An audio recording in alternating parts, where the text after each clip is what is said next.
Hey everyone and welcome back to another video का title देख के तुम लोग समझ गए होगे कि आज के वीडियो में मैं क्या करने वाला हूँ। आज के इस वीडियो में मैं तुम्हें कुछ बहुत ही डरावने एंड क्रीपी फोटोज को दिखाने वाला हूँ। इन सभी फोटोज को दुनिया के अलग अलग कॉर्नर्स में कैप्चर किया गया है, बट इनमें एक चीज कॉमन है। ये फोटो सिर्फ दिखने में क्रीपी नहीं है, बल्कि इन सभी फोटोज के पीछे एक बहुत ही डिस्टर्बिंग बैक स्टोरी भी है। सो आज मैं तुम्हें इन सभी क्रीपी फोटोज को दिखाऊंगा और उनके पीछे छुपी उस डरावनी कहानी के बारे में भी हम लोग बात करेंगे। So welcome everyone to another episode of Creepy Photos with disturbing backstories.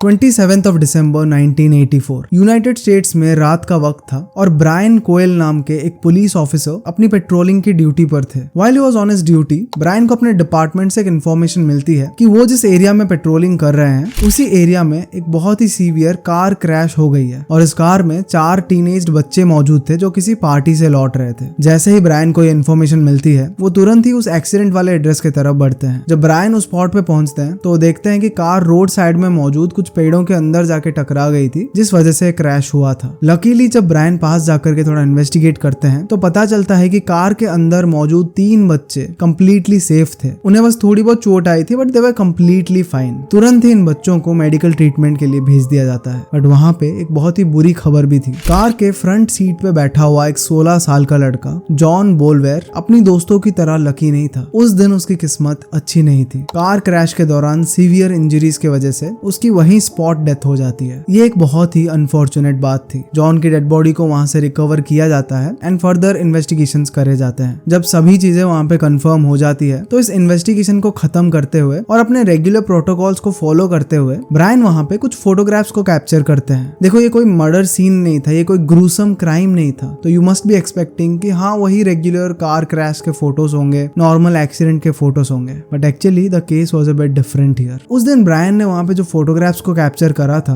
उनमें एक बहुत ही अजीब चीज और एक बहुत ही स्ट्रेंज चीज को नोटिस करी गई। उस फोटो में एक ऐसी चीज कैप्चर हुई थी जिसने पूरे पुलिस डिपार्टमेंट को कंफ्यूज कर दिया था और वो लोग काफी टेरिफाइड भी थे। This was the photo captured by officer Brian. जैसा कि तुम फोटोग्राफ में देख सकते हो, ब्रायन ने जो फोटो क्लिक करी थी उसके अकॉर्डिंग कार के एग्जैक्टली ऊपर एक क्रीपी और ब्लरी सा ह्यूमन फेस था। इमेज को देखकर ऐसा लग रहा था जैसे कि ये ह्यूमन लाइक फेस काफी एग्रेसिवली वहां पे स्क्रीम कर रही थी। पहले तो डिपार्टमेंट के लोग एंड बाकी लोग समझ नहीं पा रहे थे कि इस फोटो में आखिर क्या कैप्चर हुआ है, लेकिन बाद में लोगों को धीरे धीरे ये समझ आने लगा कि जो चीज उस फोटो में कैप्चर हुई है शायद ये उसी लड़के जॉन की स्पिरिट है जो डेथ के बाद वहां पे भटक रही थी। और वहां पे ब्रायन के द्वारा फोटोज खींचने के दौरान इस स्पिरिट की भी फोटो एक्सीडेंटली उस कैमरा में कैप्चर हो गई थी। ऐसा भी कहा जाने लगा कि जॉन की डेथ एक बहुत ही अनएक्सपेक्टेड एक्सीडेंट की वजह से हुई थी। वो अपनी डेथ एक्सपेक्ट नहीं कर रहा था, जिस वजह से he was really angry and इसी वजह से उस फोटो में भी एक एग्रेसिव सा स्क्रीम देखा जा सकता है, as if the spirit was not happy at all and it was screaming out of aggression. Department में कुछ लोग ऐसे भी थे जो इस चीज को कोई टेक्निकल इशू बता रहे थे, या फिर वो ऐसा भी सोच रहे थे कि शायद फोटोग्राफी के दौरान किसी टेक्निकल इशू के वजह से जॉन का जो चेहरा था वो सुपर इम्पोज हो गया होगा और एक ही फोटो में वो दोनों चीजें आ गई। बट बाद में पुलिस ने इस चीज को कंफर्म करा कि उन्होंने ऐसा कोई भी फोटो क्लिक नहीं करा था जिसमें जॉन का इस तरह से चिल्लाते हुए कोई फेस कैप्चर हुआ हो। सो देयर वाज नो वे कि ये फोटो वहां पे अपने आप क्रिएट हो गया होगा। इसके बाद कई सारे फोटो एक्सपर्ट्स ने भी इस फोटो को एनालाइज किया, but they were not able to decode this. उन्हें समझ ही नहीं आ रहा था, उन्होंने आज से पहले ऐसा कभी कुछ नहीं देखा था। ये फोटोग्राफ काफी ज्यादा क्रीपी था, बट उस रात जो बाकी फोटोज भी कैप्चर हुए थे उनमें भी बाद में पुलिस ऑफिसर्स ने एक स्ट्रेंज चीज नोटिस करी। कार के बाहर, कार के अंदर और एक्सीडेंट के साइट के आसपास काफी सारे ऐसे इमेजेस थे जिसमें स्ट्रेंज लाइट के स्ट्रीक्स कैप्चर हुए थे, जिनमें एक वियर्ड ग्लो भी था। ऐसा लग रहा था जैसे वहां पे कोई चमकती हुई चीज भटक रही थी जो फोटोज में कैप्चर हो गई थी। बट सबसे क्रीपी बात यह थी कि ब्रायन खुद भी इन सभी चीजों को एक्सप्लेन नहीं कर पा रहे थे। उनका कहना था कि जब वो उस फोटोग्राफ को खींच रहे थे और वहां पे फोटोज ले रहे थे तो उन्होंने किसी भी तरह के लाइट को नहीं देखा था या फिर इन सभी चीजों को वहां पे बिल्कुल भी नहीं देखा था। And because of all this लोग आज भी ये बिलीव करते करते हैं कि उस रात शायद वहाँ पे जॉन की स्पिरिट मौजूद थी जो भटक रही थी एंड वो कैमरास में भी कैप्चर हो गई थी। और इस इमेज को, इन सभी फोटोग्राफ्स को ये चीज और भी ज्यादा क्रीपी बना देती है कि इनको खुद पुलिस डिपार्टमेंट ने कैप्चर करा था।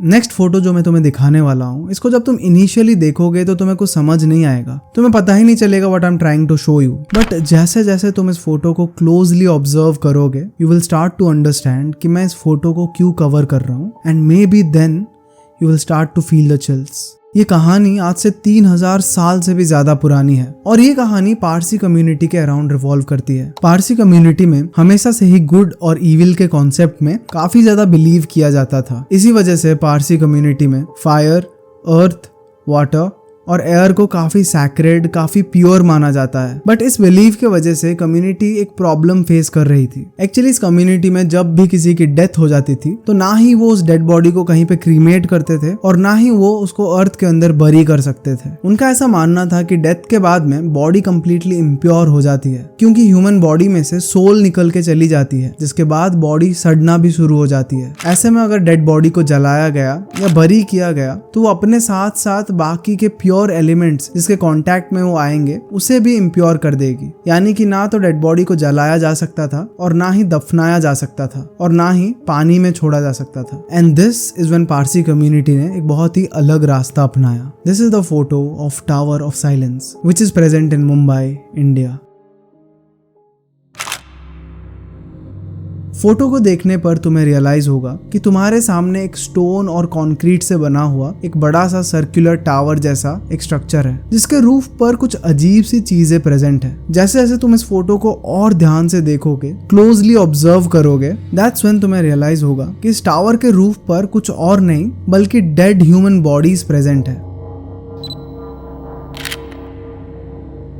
बट वो चीजें वहां रैंडमली स्कैटर्ड नहीं है, बल्कि देख के लगता है एज इफ किसी ने इंटेंशनली उन्हें एक साथ एक रिंग के शेप में बिछाया हुआ है। पारसी कम्युनिटी में इस रिचुअल को दोख में नाशिनी कहते हैं। रिचुअल के हिसाब से जब कम्युनिटी में किसी की डेथ हो जाती है तो उन सभी की बॉडी को स्ट्रिप करके टावर के रूफ पर एक साथ एक रिंग के फॉर्म में रख दिया जाता है। मेल डेड बॉडीज से आउटर रिंग बनाई जाती है, फीमेल डेड बॉडीज को मिडिल में रखा जाता है और बच्चों की डेड बॉडीज को टावर के सबसे सेंटर में रखा जाता है। और उन बॉडीज को वहां पे रखने के बाद वहां पे वल्चर्स आकर के उनकी बॉडीज को नोच के उनका मीट खाने लगते हैं। वो वल्चर्स उनका पूरा फ्लैश खा जाते हैं और वहां पे कुछ ही देर में सिर्फ बोन्स ही बचती है। बोन्स और बचे हुए कुछ रिमेन्स को बाद में टावर के सेंटर में प्रेजेंट पिट में गिरा दिया जाता है, जहां वो नेचुरली बिना अर्थ के कांटेक्ट में आए पड़े पड़े वहीं पे डिकम्पोज हो जाता है। Now it is very clear कि I am not disrespecting this ritual. इस रिचुअल के पीछे का इंटेंशन बिल्कुल भी डिस्टर्बिंग या डार्क नहीं है, but we can not deny that अगर तुम टावर ऑफ साइलेंस के इन फोटोज को देखते हो, वहां पे मौजूद उन डेड बॉडीज को इस तरह से सजाए हुए देखते हो, आसपास उन बड़े बड़े वल्चर्स को देखते हो, तो कहीं ना कहीं ये सभी फोटोज काफी अनसेटलिंग और ईरी तो लगती ही है। बट इस ईरी फीलिंग को ये बात और भी ज्यादा स्कैरी बना देती है कि कई लोगों ने ये क्लेम किया है कि जब वो टावर ऑफ साइलेंस के आसपास जाते हैं तो वहां पे काफी तेज इंसान के आवाजें सुनाई देती है, एज इफ कोई जोर जोर से चीख रहा हो। हाँ, there is a high chance and a possibility कि ये सभी सिर्फ र्यूमर्स हो या फिर अर्बन लेजेंड्स हो, बट ऐसी कहानियां इन फोटोज को और भी ज्यादा डरावनी बना देती है। इवन दो इन रियलिटी आज के टाइम पे इस रिचुअल को परफॉर्म नहीं किया जाता, बट टावर ऑफ साइलेंस आज भी मुंबई में वहीं पे मौजूद है। कई लोग बोलते हैं कि एक हॉन्टेड लोकेशन है, and the real terrifying part is कि एक टाइम पर वहां पे इतनी सारी ह्यूमन डेड बॉडीज को साथ में रखी जाती थी and they used to rot in the open, जो कि आज भी इस रिचुअल को काफी लोगों के लिए बहुत अनसेटलिंग एंड डरावनी बना देती है। मैं फिर से ये चीज क्लियर कर दूं कि मैं किसी भी तरह से पारसी कम्युनिटी या फिर किसी भी कम्युनिटी को हेट नहीं कर रहा और ना ही उनके इन रिचुअल्स को डिसरेस्पेक्ट कर रहा हूँ। ये सेगमेंट सिर्फ और सिर्फ टावर ऑफ साइलेंस और वहां पे कैप्चर्ड उन फोटोज के बारे में था।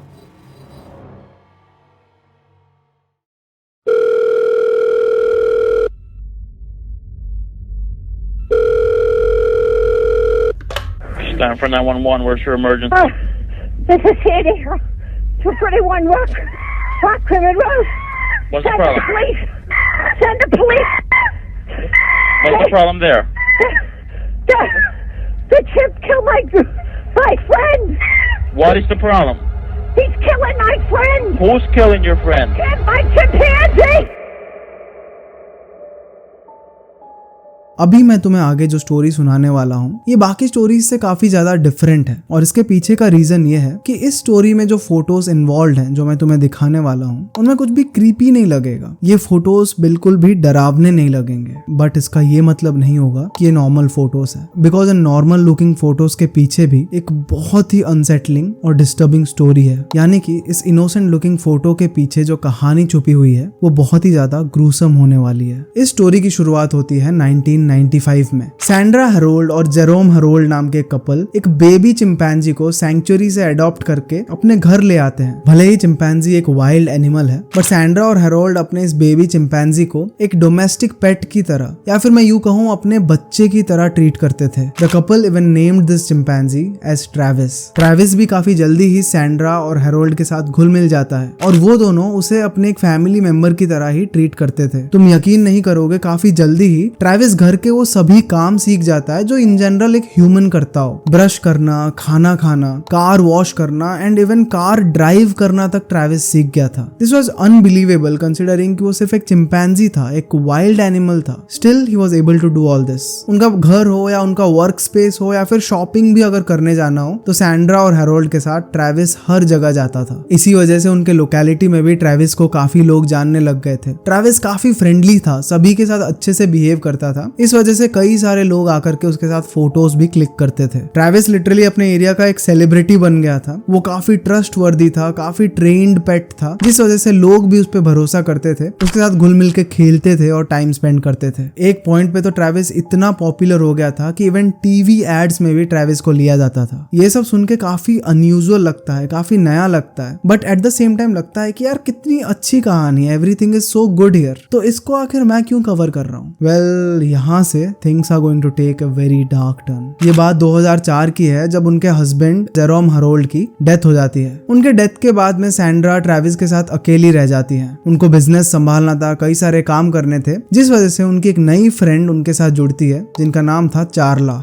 हस्बैंड के डेथ के बाद सैंड्रा अपने फ्रेंड चार्ला नैश के साथ मिलकर के अपने बिजनेस और अपने घर को संभालने लगी थी। इसका मतलब चार्ला का काफी ऑफन घर में आना जाना लगा रहता था। इस वजह से ट्रेविस भी चार्ला को काफी अच्छे से जानने लग गया था और उनकी भी बॉन्डिंग काफी अच्छी बन गई थी। But on 16th of February 2009 ये चीज कंप्लीटली पलट जाती है, बिकॉज वहां पे उस दिन एक ऐसी चीज हो जाती है जो कभी किसी ने अपने वाइल्डेस्ट और स्कैरियस्ट ड्रीम्स में, अपने नाइटमेयर्स में भी नहीं देखा होगा। उस दिन दोपहर का वक्त था जब सैंड्रा अपने फ्रेंड चार्ला को कॉल करके ये कहती है कि ट्रेविस बहुत अजीब बिहेव कर रहा था एंड काफी एग्रेसिव बिहेव कर रहा था। ट्रेविस उनकी कार की कीज को लेकर के घर के बाहर चला गया और इस वजह से सैंड्रा डर गई थी कि ट्रेविस कहीं भाग ना जाए और कहीं चला ना जाए, इसलिए उन्होंने चार्ला को हेल्प के लिए कॉल किया था। बट जैसे ही चार्ला वहां पे पहुंचती है तो बिना किसी रीजन के ट्रेविस काफी एग्रेसिवली चार्ला पर अटैक कर देता है। इससे पहले कि चार्ला कुछ समझ पाती या फिर अपने आप को प्रोटेक्ट कर पाती, ट्रेविस उसे काफी ब्रूटली इंजर करने लग जाता है और अपना वो ट्रू वाइल्डनेस दिखाने लग जाता है। चार्ला को इवन बचाने के लिए सैंड्रा खुद एक शॉवेल और नाइफ लेके आती है और ट्रेविस को मारने लगती है, बट ट्रेविस बिल्कुल भी पीछे नहीं हटता। वो चार्ला को बिल्कुल भी जाने नहीं देता और उसकी बहुत ही बुरी हालत कर देता है। इतनी कोशिश करने के बाद भी जब सैंड्रा वहां पे कोई हेल्प नहीं कर पाती तो तुरंत ही अपना फोन निकाल के 911 को कॉल करती है और पुलिस को हेल्प के लिए बुलाती है। While the call was going on, पीछे ट्रेविस चार्ला को काफी ब्रूटली हार्म कर रहा था। ये सभी चीज उस रिकॉर्डिंग में कैप्चर भी हुई थी।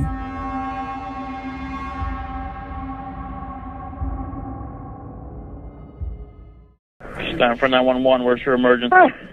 This is Sandy here. 231 Rock Crimin Road. What's the Send problem? the police. Send the police. What's the problem there? The chip killed my friend. What's the problem with your friend? Oh, please. What's the problem with your friend? I need to know. Send the police up with a gun. With a gun. Hurry Who up. has a gun? Please hurry up. He's killing my girlfriend. What is the problem? He's killing my friend. Who's killing your friend? My chimpanzee. Oh, your chimpanzee is killing your friend. Yes. He ripped her apart. Hurry up. With a gun. Hurry up, please. There's someone on the way. With guns, please. Shoot him. What is the monkey doing? Tell me what the monkey's... He ripped her face off. He ripped her face off? He's trying to attack me. Please, Okay, hurry. I need you to calm down a little bit. They're on the way. Can you put yourself away? I don't want the monkey attacking you. Please, hurry up. Listen to me. They're on the way, ma'am. Guns. They gotta shoot him, please. Please, hurry. Are you there with your friend? I need you to help your friend. Can you go help your I friend? can't. He tried to attack me now. Is he still there with your friend? Yes, Okay, so then back off. Then don't get any closer, okay? They're already on the way. please. If the monkey moves away from your friend, let me know, okay? So we can try to help your friend. No, I can't. She's dead. She's dead. Why are you saying that she's dead? She's dead. He ripped her apart. He ripped what apart? Her face? Everything. Oh, He ripped her apart? listen, I think I'm gonna faint. I think I'm gonna pass out. No, just breathe, okay? I'm going to stay with you on the phone until they get there. Listen to me, please hurry. Please hurry. Oh my God. They gotta have their guns out. They gotta have their guns out. Listen to me. Oh my God. Is this your monkey or whose monkey Yes. is it? It's your monkey. No, it's mine. How do you know how big is he? How many pounds? 200 pounds. 400? 200. 200 pounds? Listen to me, please. Where are they? And he's a chimp, correct? Yes. Where are they? They're going your way. They're going as fast as they can your way, okay? Please go faster. Please, Dirk. Please. Is the monkey still by your friend, or can you get close to your friend? He's eating her. Please. The monkey's God, eating oh, her. please. Okay, I need you to calm down for me. I know it's hard, okay? I know it's hard. But they're going as fast as they can your way, okay? Oh, my God. Please hurry. Please. They tell them they got to shoot him because I tried stabbing him and he's not, and it made him worse. Okay, Sandra. Have them shoot him. They will. Sandra, I already have the fire department close by, okay? So as soon as the police gets there, the fire department's going to move in, okay? The fire department can't move in yet, but as soon as the police officers show up, Please tell them. Shoot him because he's going to try to attack me now. just breathe, Sandra. Shoot him! Sandra, stay in your car. Shoot him! Sandra, I need you to stay in your car. Shoot him, please! I tried stabbing him, and he's hurt now too. So he's gonna attack anybody. I can't get out of this car. Lock your doors on your car and stay there with me. It don't matter. He will rip the doors wide Sandra, open. just do what I'm telling you to. Stay in the car. The police officers will handle it. Please tell him to shoot him. Please tell him. Please tell him to kill him, please. They did, Sandra. They're shooting at him already, okay? But he's not dead. I know. They will continue until he's dead, okay? I just need you to stay on the phone with me and breathe. He's not dead. He's not dead. He's not dead. Oh, God. Oh, God. After some time जब police वहां पे पहुंचती है उस वक्त भी Travis नहीं रुक रहा था एंड फाइनली पुलिस को उसे शूट करना पड़ा और उसे शूट करके मारना पड़ा। अटैक इतना सीवियर था कि चार्ला अपने दोनों हाथ, आईज, नोज, माउथ और इनफैक्ट अपनी पूरी फेशियल कैविटी को ही लूज कर देती है। उनका पूरा फेस काफी बुरी तरह से डिसफिगर होकर रह जाता है एंड आज भी अगर तुम चार्ला के फोटोज को देखते हो तो कहना तो नहीं चाहिए बट ये फोटोज तुम्हें चिल्स दे देते हैं। विद दैट बीइंग सेड, अगर तुम अभी उस फोटो के बारे में सोचो जो मैंने तुम्हें स्टोरी के स्टार्टिंग में दिखाया था, सैंड्रा और ट्रेविस की एक बहुत ही क्यूट सी पिक्चर थी। उसको देख के लग रहा था कि एक ओनर और एक पेट के बीच में कितना अच्छा बॉन्डिंग है, कितना अच्छा लव है जो एक फोटो में कैप्चर हुआ है। बट जब इस पूरी कहानी को जानने के बाद वापस से तुम इस फोटो को देखते हो तो कहीं ना कहीं चीज रिवील होती है कि इस फोटो के पीछे एक बहुत ही डिस्टर्बिंग कहानी छुपी हुई है। इस वीडियो में आगे बढ़ने से पहले एक छोटा सा रिमाइंडर देना चाहूंगा कि I am really close to 300 के सब्सक्राइबर्स। बहुत टाइम से मैं ट्राई कर रहा हूं। अगर तुम वीडियो को यहां तक देख चुके हो and you are enjoying the video then please subscribe and that will really help me. Thank you.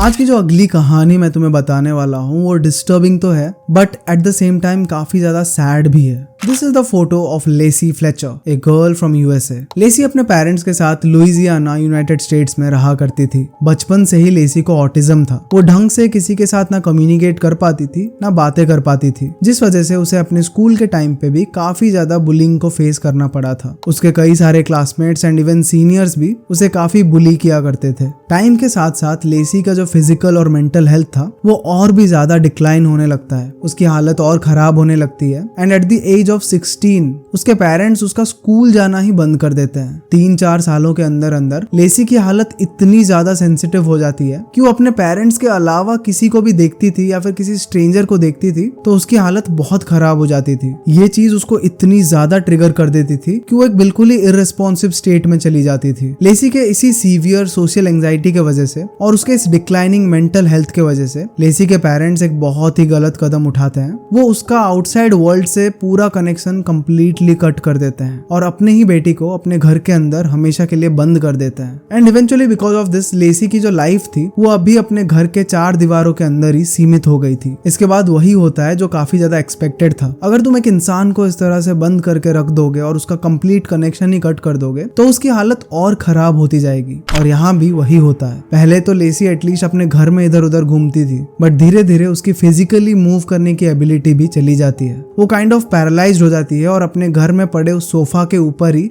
पड़ी रहती है। यानी कि because of this physical inability to move अब लेसी की जो लाइफ थी वो सोफा के अराउंड ही सीमित हो गई थी। वो सोफा पे ही पूरे दिन लेटी रहती थी। वो कहीं पे भी मूव नहीं कर पा रही थी, कहीं नहीं जा पा रही थी। And this condition was really sad. But आगे चल के इस कहानी में जो मोड़ आती है, लेसी के साथ जो चीजें होती है वो तुम यकीन भी नहीं करोगे। लेसी के साथ एक अच्छी चीज थी कि उसके पेरेंट्स उसके साथ थे। इन टाइम्स लाइक दिस ही उसके पेरेंट्स की ड्यूटी थी कि वो उसकी मदद करे, उसको मेडिकल लेकर जाए और उसकी हेल्प करे। बट यहाँ पे कंप्लीटली उल्टा होता है। लेसी के बॉडी की कंडीशन इस खराब हालत में थी, उसको काफी सीवियर मेडिकल हेल्प की जरूरत थी। But on the other hand उसकी हेल्प करने के बजाय उसके पेरेंट्स ने उसको वहीं पे अकेला छोड़ दिया। इमेजिन करो, पेरेंट्स ने अपनी खुद की बेटी को वहां पे तड़पने के लिए, सफर करने के लिए उस सोफा के ऊपर ऐसे ही छोड़ दिया। एंड छोड़ दिया से मेरा मतलब ये नहीं कि उसको 1-2 दिन के लिए वहां पे छोड़ के कहीं चले गए। लेसी के पेरेंट्स ने उसको सोफा के ऊपर पूरे के पूरे 12 सालों तक वैसे ही रखा। 12 सालों तक लेसी की बॉडी वहीं पे उस सोफा के ऊपर ऐसे ही पड़ी रही।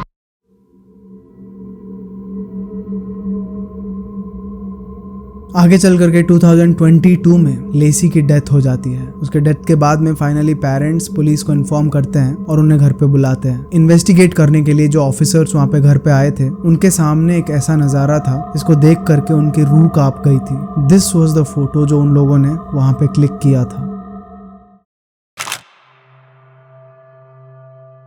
घर के अंदर सोफा पर लेसी की बॉडी पार्शियली कवर्ड और काफी सीवियरली डिसफिगर्ड होके उस स्टेट में पड़ी थी। देख के ऐसा लग भी नहीं रहा था कि वो कोई ह्यूमन है। ऐसा लग रहा था कि वो कोई अनजान ह्यूमनॉइड क्रिएचर की बॉडी है। उसकी बॉडी बुरी तरह माल नरिश्ड थी, बिल्कुल एक स्केलेटन की तरह। और क्योंकि लेसी मूव नहीं हो सकती थी तो उसकी पूरी बॉडी अपने ही फीकल मैटर और अपने ही वेस्ट से बुरी तरह से कवर्ड हो चुकी थी। लंबे वक्त तक उसी पोजीशन में रहने के वजह से लेसी की बॉडी परमानेंटली फोल्ड हो चुकी थी और वो सोफा के अंदर अंदर धस चुकी थी और वहीं पे सड़ना भी शुरू हो चुकी थी। And it was to an extent कि उसके बॉडी पे जितने भी वुंड्स थे, उसके स्टमक के अंदर और उसके बालों के अंदर कीड़े लग चुके थे। कैन यू इमेजिन, वो उस टाइम पे जिंदा थी। शी वॉज अलाइव एंड उसकी बॉडी ये सभी चीजें सफर कर रही थी। जब वहां से लेसी के बॉडी को निकाला गया और उसको रिकवर करा गया तो उस सोफा पर एक इम्प्रेशन बन चुका था, वहां पे एक छाप छूट गई थी। और इस फोटो को देख करके वो पता चलता है कि उस बॉडी ने किस तरह की चीजें वहां पे सही थी और वो क्या क्या चीजें किन किन सफरिंग्स के थ्रू गुजरी थी। लेसी की बॉडी लिटरली एक हेल में सरवाइव कर रही थी एंड फाइनली उसने अपना दम तोड़ दिया था। पोस्टमार्टम रिपोर्ट से तो ये भी पता चला कि लेसी के पेट के अंदर सोफा के पीसेस थे, उसके सोफा के मटेरियल्स थे। यानी कि वो भूख से इतना तड़पने लगी थी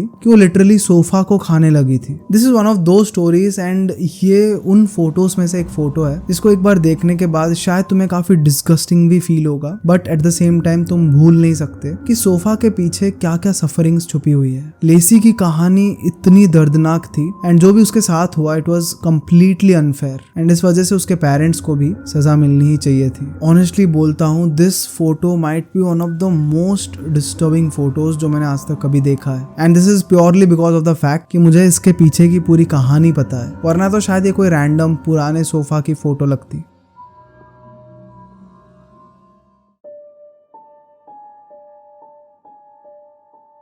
आज की जो अगली स्टोरी है उसकी ओरिजिन नॉर्थ ईस्ट इंडिया से हुई थी। इंडिया का जो नॉर्थ ईस्टर्न रीजन था वहाँ पे सदियों से ही कई सारी कम्युनिटीज और ट्राइबल पीपल रहते आ रहे हैं। उनके डेंस फॉरेस्ट और माउंटेन्स में ऐसे कई सारे अलग अलग कम्युनिटीज का ग्रुप है जो अपने अपने विलेजेस में अपने अपने एरियाज में रहते हैं और हर कम्युनिटी अपने सेट ऑफ रिचुअल्स और ट्रेडिशंस के अकॉर्डिंग अपनी पूरी जिंदगी बिताती है। बट इसी रीजन में मौजूद एक ऐसी भी ट्राइब थी जो एक बहुत ही बिजार रिचुअल को परफॉर्म करती थी। I am talking about the Naga tribes. इस ट्राइब के लोग एक बहुत ही बिजार प्रैक्टिस को परफॉर्म करते थे, जिस वजह से इस ट्राइब को हेड हंटिंग ट्राइब भी कहा जाता था। नाम से ही तुम्हें थोड़ा बहुत आइडिया मिल रहा होगा कि मैं किस प्रैक्टिस की बात कर रहा हूँ। पुराने टाइम की बात है, अलग अलग नागा कम्युनिटी के लोग अपने अपने विलेज को एक इंडिपेंडेंट ग्रुप की तरह रन किया करते थे। हर कम्युनिटी का अपना एक लीडर होता था और उनके अपने सेट ऑफ रूल्स होते थे। इसलिए कई बार इन कम्युनिटीज के बीच में कॉन्फ्लिक्ट्स हो जाते थे, कई झगड़े हो जाते थे और इन झगड़ों के वजह से इन कम्युनिटीज के बीच में काफी सीवियर फाइट्स भी होते थे। उसके बाद से ही अपने एनिमी विलेजर्स पर कंट्रोल करने के लिए और उन पर जीत हासिल करने के लिए लोग झगड़ने लगे। इन सभी चीजों के वजह से ही उन कम्युनिटीज के बीच में एक दुश्मनी पैदा हो गई थी। उनके बीच में एक वॉरियर बनने का सेंस भी पैदा हो गया था। लोग अपने विलेज से अलग विलेज वाले लोगों को अपना दुश्मन मानने लग गए थे एंड लिटरली उनको मारना चाहते थे। इस वजह से इस ट्राइब ने हेड हंटिंग करना स्टार्ट कर दिया था। इस हेड हंटिंग रिचुअल के हिसाब से नागा ट्राइब के लोगों का मानना था कि एनिमी विलेज को हराना या उनसे रिवेंज लेना काफी नहीं था, बल्कि एज अ ट्रॉफी अपने एनिमी के हेड को कट करके अपने साथ लाना भी जरूरी था। पर हेड हंटिंग का ये जो रिचुअल था ये सिर्फ ग्रुप के लीडर्स नहीं करते थे, ये उनके लीडर्स तक ही सीमित नहीं था। अपने एनिमी के हेड को हंट करके इस रिचुअल को अपने कम्युनिटी की अच्छी हेल्थ, ग्रोथ और प्रॉस्पेरिटी का कारण भी माना जाता था। इसलिए सिर्फ लीडर्स नहीं बल्कि जो यंग बॉयज भी हुआ करते थे उनको भी अपने एनिमी के हेड को हंट करके अपने साथ लेके आने पर कम्युनिटी में काफी इज्जत मिलती थी और फाइनली उन्हें एक एडल्ट की तरह रिस्पेक्ट दिया जाता था। बिकॉज ऑफ दिस हर आदमी ज्यादा से ज्यादा हेड कलेक्ट करना चाहता था। And let me remind you, we are talking about human heads. हर आदमी अपने एनिमी को मार करके उसका सर काट के लाना चाहता था, जिसे एक कलेक्शन की तरह वो लोग रखना शुरू कर देते थे। और इस रिचुअल का एक और पार्ट ये भी था कि जब भी तुम किसी हेड को हंट करके लाओगे तो उसका एक टैटू तुम अपने शरीर पे बनाओगे। तो जिस आदमी ने जितने भी हेड्स को हंट किया होगा उतने ही टैटूज उसके शरीर पे मिलेंगे। तो कई बार लोग इन टैटूज को बनवाने के लिए भी और ज्यादा हेड हंट करने लगे थे। जो आदमी जितने हेड्स को अपने साथ लेकर आता था उसके बॉडी और फेस पर उतने टैटूज मिल जाते थे। इन इमेजेस में तुम देख सकते हो कि किस तरह से ट्राइब के लोग एक सिंगल हेड पर नहीं रुकते थे और वो लोग काफी प्राइड के साथ मल्टीपल एनिमीज के हेड को कट करके अपने साथ रखा करते थे। दिस वाज सो स्कैरी कि अगर एक्सीडेंटली या फिर अनइंटेंशनली भी कोई इंसान उनके विलेज के अंदर आ जाता था तो उनके अंदर कहीं ना कहीं एक सेंस ऑफ हंटिंग थी।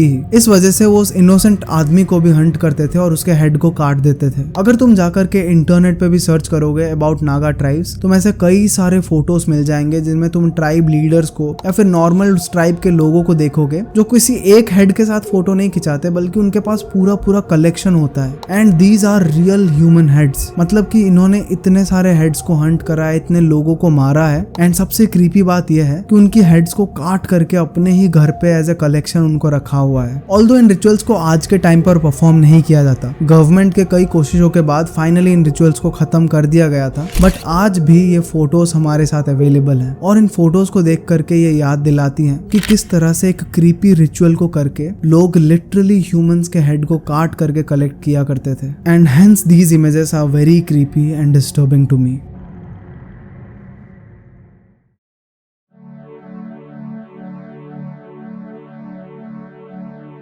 सो thank you so much for watching the video till the end. I hope तुम्हें ये वीडियो पसंद आया होगा। आई होप तुम्हें सारी स्टोरीज डरावनी लगी होगी, क्रीपी लगी होगी। अगर तुम्हें ये वीडियो पसंद आया, अगर तुमने वीडियो को यहाँ तक देखा है then please consider subscribing, because आगे भी तुम्हें मैं इसी तरह के डार्क और डिस्टर्बिंग कंटेंट दिखाता रहूंगा। साथ ही साथ we are very close to 300K, so please subscribe. अगर तुम्हें कोई भी सजेशन देना है, तुम्हें कोई फ्यूचर वीडियो आइडिया देना है या फिर मेरे से इन जनरल बातें करनी है, so the comment section is open for you all. वहां पे जाके कॉमेंट्स करो, मेरे से बातें करो and I'll be waiting for your comments. Once again, I want to thank all my channel members. तुम लोगों के वजह से I'm getting a lot of support and that is really important. बाकी के लोग अगर तुम भी चैनल मेंबर बनना चाहते हो then please be a part of the membership. मैं तुम लोगों से मिलता हूँ एक और वीडियो में। तब तक बाकी के वीडियोस को देखते रहना, एंजॉय करते रहना। Bye bye.